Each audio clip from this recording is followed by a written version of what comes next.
Salut, c'est Vincent Lévy. Dans cette vidéo, je vais te parler des 3 niveaux de confiance qui vont te permettre de vendre plus, qui vont te permettre aussi de faire sauter certaines objections.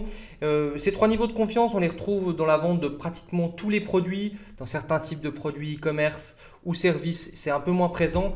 Mais si vous êtes typiquement coach, que vous vendez des formations, même que ce soit du SaaS, des logiciels, ce genre de choses, ça va très vite ressortir. Alors, vous le savez, surtout si vous vendez sur Internet, un des facteurs qui va faire que les gens achètent, c'est est-ce qu'ils ont confiance.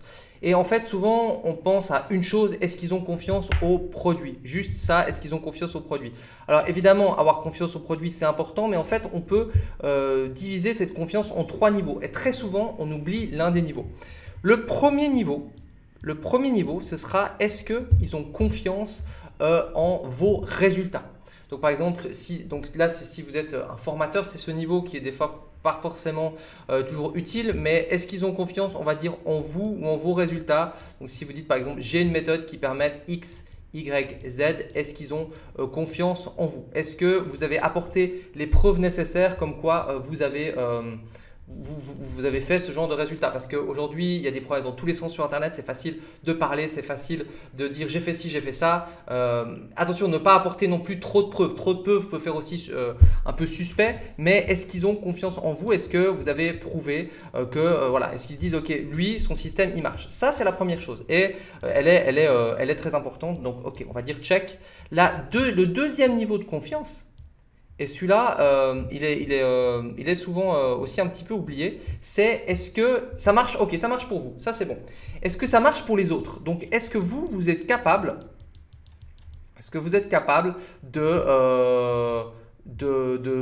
d'apprendre ça ou de transmettre ça à d'autres personnes? Parce que peut-être que vous êtes peut-être dans une thématique bien spécifique. Peut-être que votre produit pour nettoyer le canapé, il est que pour votre type de canapé. Peut-être que votre coaching, il a marché que avec vous ou qu'avec très peu de avec très peu de gens. Donc, est-ce que ça marche aussi pour les autres? Est-ce que les autres ont des résultats? Et c'est là qu'on a les études, les témoignages clients, les études de cas. Moi, j'ai remarqué qu'à l'époque, on en avait moins besoin. Aujourd'hui, on en a de plus en plus besoin.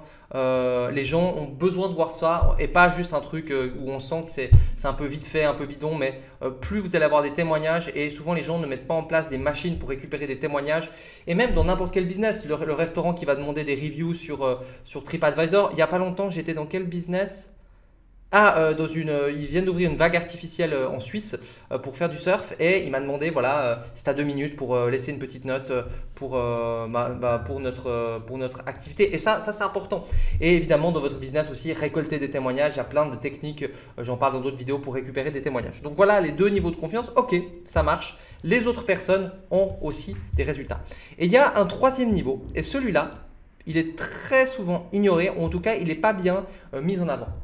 Ok, la personne a des résultats, j'y crois, ça marche. Ok, les autres personnes ont des résultats, j'y crois, ça marche. Mais est-ce que moi je vais être capable d'avoir des résultats? C'est est-ce que moi je suis capable eh bien,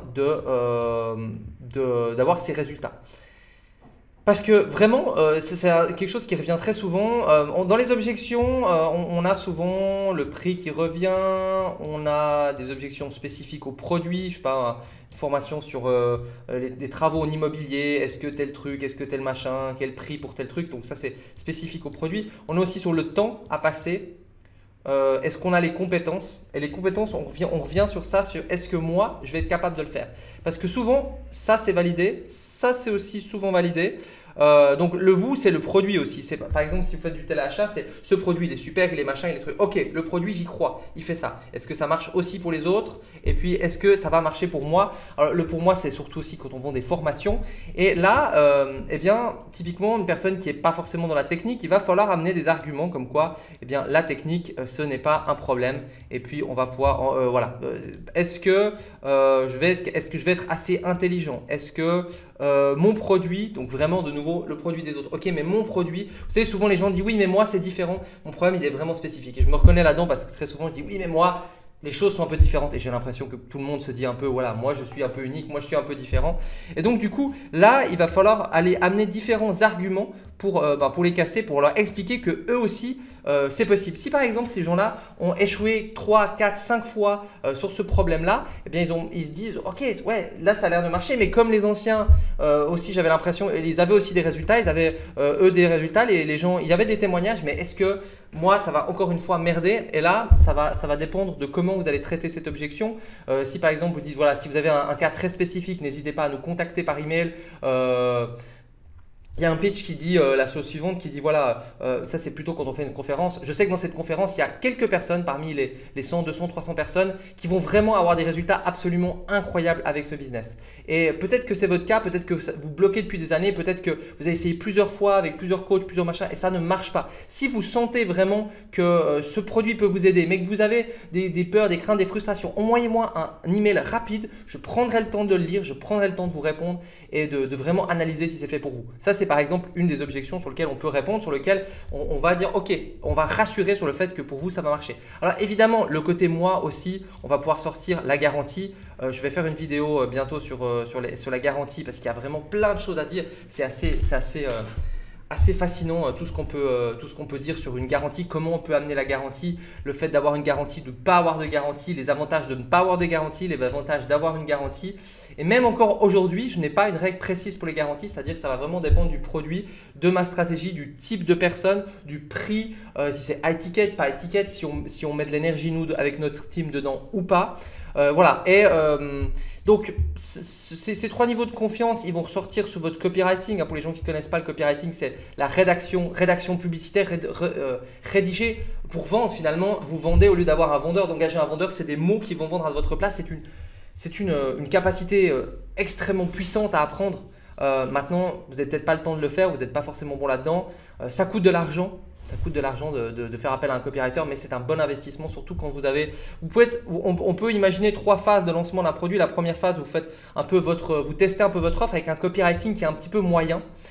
Et puis si là déjà ça marche, c'est bon signe. Ça veut dire que quand vous allez avoir un copywriting qui va être meilleur, vous allez passer au niveau supérieur. Et typiquement, une chose qu'on fait avec nos clients pour scaler, c'est-à-dire quand ils ont déjà des produits, des formations qui marchent bien, mais qui ne font pas encore de publicité, qui n'ont pas encore tous les bons systèmes, tout n'est pas optimisé.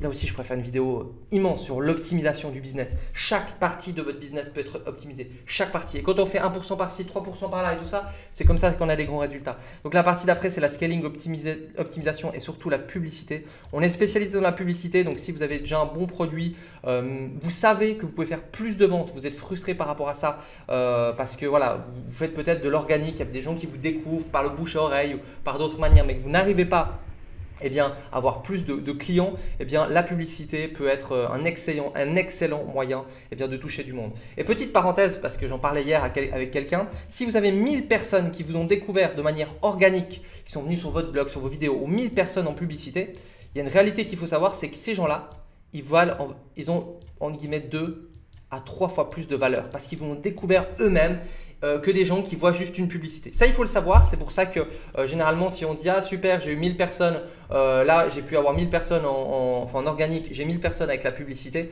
on n'aura pas les mêmes résultats, mais évidemment, avec des bonnes publicités, on va pouvoir avoir des très bons retours sur investissement. Donc voilà, je reviens sur les niveaux de confiance. Regardez si votre argumentaire a les 3 niveaux. Peut-être qu'il y en a, probablement qu'il y en a un qui est moins bon que les autres si vous avez les 3. Regardez comment optimiser ça. Vous pouvez aussi poser des questions aux gens. Il n'y a pas longtemps, là, j'étais sur une opération avec une cliente, ça ne marche pas, la page de vente ne marche pas et donc du coup, tout simplement, on est revenu aux basics. Allez demander à des gens dans leur cible, des gens qui connaissent, qui seraient potentiellement intéressés à ce produit. Pourquoi? Lisez la page de vente, dites-moi qu'est-ce qui marche, qu'est-ce qui ne vous donne pas envie, qu'est-ce qui coince, ou vous pouvez prendre la question à l'inverse, qu'est-ce qui vous donnerait envie d'acheter, qu'est-ce qui manque sur cette page-là pour avoir envie d'acheter. C'est tout bête, mais en faisant ça, ça fait un petit moment qu'on n'avait pas fait, ce genre de sondage, on a eu des nouveaux éléments de réponse qui était très intéressant en disant « Ah tiens, c'est vrai qu'il faut peut-être faire attention à ça. » Et il faut faire toujours attention. Vous savez, les gens qui sont frustrés, les gens qui ne sont pas contents, ils gueulent toujours plus fort. Donc si vous faites une opération sur 10 000 personnes, ok, et puis que sur cette opération, il y a 3 personnes qui vous envoient un email en disant « C'est n'importe quoi, c'est de l'arnaque, comment osez-vous dire ça ?» Il y a des gens qui vont tout de suite s'affoler. « Oh là là, mais c'est pas possible, j'ai reçu 3 emails, ça va pas du tout. » Oui, mais l'email est envoyé à 10 000 personnes. Et il y en a 2000 qui ont ouvert. Et sur 2000, il y en a 3 qui ont gueulé.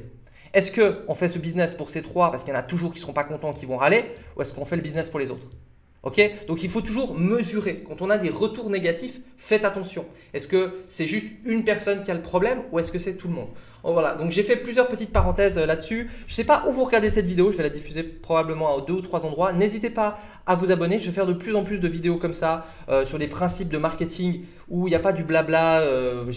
Voilà, j'ai fait des cours de marketing dans des écoles traditionnelles. Il y a plein de trucs qui sont très intéressants, mais aussi pas mal de blabla. J'essaie d'avoir des cas concrets, des cas qui vont plutôt s'appliquer sur des business sur Internet. En ce moment, j'ai une petite formation sur le marketing WhatsApp. C'est très très puissant le marketing WhatsApp. Il existe 2 applications. Il y a WhatsApp classique et il y a WhatsApp Business. WhatsApp Business, c'est gratuit et ça va nous permettre de rentrer plus facilement en contact avec les gens, de toucher plus facilement les gens, de leur répondre plus facilement, de leur donner confiance plus facilement. Ça va nous permettre aussi plus facilement de défoncer ces différentes objections. C'est une formation pendant plusieurs années que j'ai vendue aux alentours des 300 €. Et là, en gros, je la vends il y a en gros 80% de rabais. Le but, c'est de découvrir cette formation. Le but, c'est aussi de se dire waouh, grâce à cette formation, j'ai pu gagner déjà de l'argent. Et devinez quoi, si vous êtes content de ma formation et que vous gagnez de l'argent et que derrière, je vous propose de faire de la publicité et que vous avez vu que ce qu'on propose, c'est pas du bipo, on n'est pas en train d'inventer des trucs qu'on n'a jamais mis en place, mais on teste toutes nos choses. Il y a plus de chances qu'on soit amené à travailler ensemble dans le futur. Voilà pourquoi elle est à ce prix-là. Donc, et WhatsApp Marketing en plus, ça s'applique à pratiquement tout type de business. Ça peut être le salon de beauté, comme le coach, comme le e-commerce. Très intéressant. Si vous n'utilisez pas WhatsApp, profitez de ça. Il devrait y avoir un lien quelque part par là.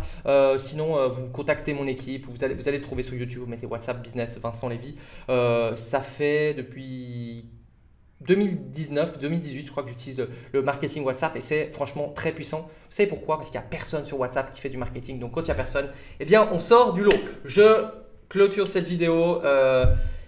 N'hésitez pas à la liker, ça fait toujours plaisir, ça fait remonter dans les algorithmes. C'est un truc un peu classique qu'on dit tout le temps, mais en même temps c'est tellement vrai. Et forcément, quand il y a un peu d'ego derrière, plus les vidéos sont likées, plus on a envie d'en refaire, plus c'est cool, plus ça fait plaisir. Donc forcément, quand il y a des likes, j'ai envie d'en refaire d'autres. Je vous souhaite une bonne journée, une bonne soirée, peu importe. Continuez à bosser sur votre business, continuez à créer votre liberté avec tout ça. Pour moi, c'est le meilleur métier du monde, même si des fois c'est difficile. Et on se retrouve pour une prochaine vidéo. Ciao!